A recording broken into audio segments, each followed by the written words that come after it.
Bukit Gelugor juga bertanya, bolehkah Ketua Hakim Negara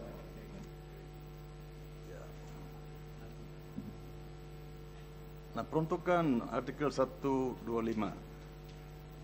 adalah dalam situasi di mana satu hakim ada bicarakan mengenai misconduct dengan tujuan untuk dipecat daripada kehakiman.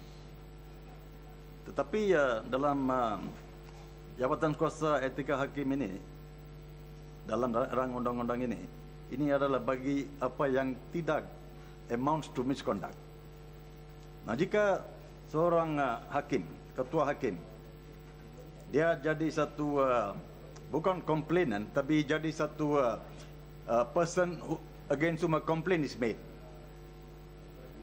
Nah, jika situasi seperti itu, siapa yang menjadi hakim yang mempertimbangkan adakah prima facie case untuk dirujuk kepada jabatan etika hakim? Itu satu. Dua, mengenai dua hakim yang ada paksa untuk bersyarat oleh ketua hakim negara, adakah itu benar? Saya mau dapat penjelasan ke atas dua-dua tajuk ini.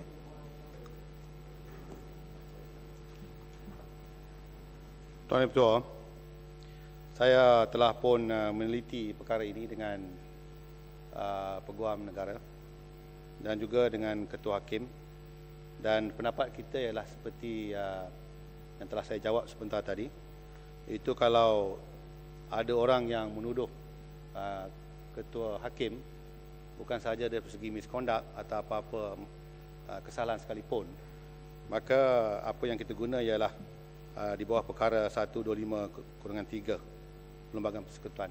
Itu pandangan dan pendapat kita.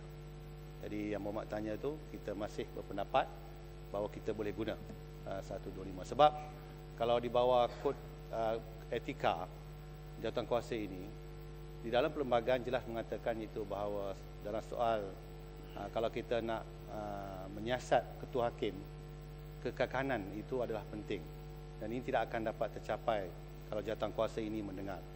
Namun kita berpendapat bahawa perlembagaan menyediakan panel peruntukan ini kalau sekiranya ketua hakim negara itu yang dituduh telah melakukan sesuatu. Itu pandangan ini. Yang kedua,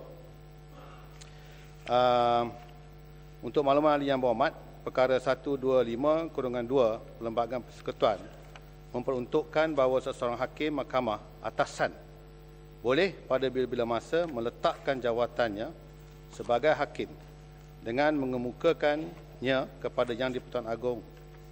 Dalam hal ini, kedua-dua hakim berkenaan mereka telah meletakkan jawatan sebagaimana diperuntukkan di bawah perkara 125/2 Perlembagaan Persekutuan.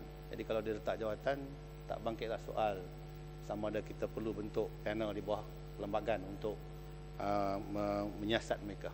Ya. Bolehkah saya dapat tahu identiti dua hakim ini yang ada letak jabatan? Dan sebab-sebab atas mana dua-dua hakim ini letak jabatan? Perkara ini saya kira lebih baik Yang Muhammad utarakan kepada saya sebagai satu soalan ataupun permintaan, kerana saya tidak dapat untuk memberikan nama ini. Sudah tentu Ketua Hakim Negara kalau diminta, kalau boleh, saya rasa Yang Muhammad tulis surat kepada dia. Sebab saya bimbang sebenarnya nanti kalau saya memaklumkan, ini bermakna bahawa saya mengambil alih jawatan beliau. Jadi ada lebih baik kalau pertanyaan ini dibuat terus kepada beliau daripada bertanya kepada saya. Saya rasa tidak ada masalah, tapi lebih baik Yang Muhammad tanya kepada dia. Saya sendiri pun tidak tahu.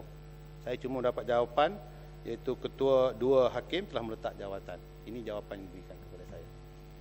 Padang Serai. Atas sebab apa dua-dua hakim ini letak jabatan? Saya ingat adakah dia dipaksa untuk letak jabatan? Tak, saya ingat tidak. Saya ingat sebagai seorang hakim, agak sukar sebenarnya untuk kita memaksa mereka. Kerana masyarakat yang terbuka sekarang, ya, saya rasa perkara yang memaksa seorang hakim itu letak jawatan ini tidak berlaku, kerana kalau paksaan itu dibuat dengan serta-merta akan diketahui oleh orang, iaitu bahawa mereka dipaksa letak jawatan. Saya percaya peletakan jawatan ini adalah di atas kesedaran mereka bahawa mungkin ada suatu perkara yang telah dilakukan yang sepatutnya tidak dilakukan. Saya pun tidak tahu.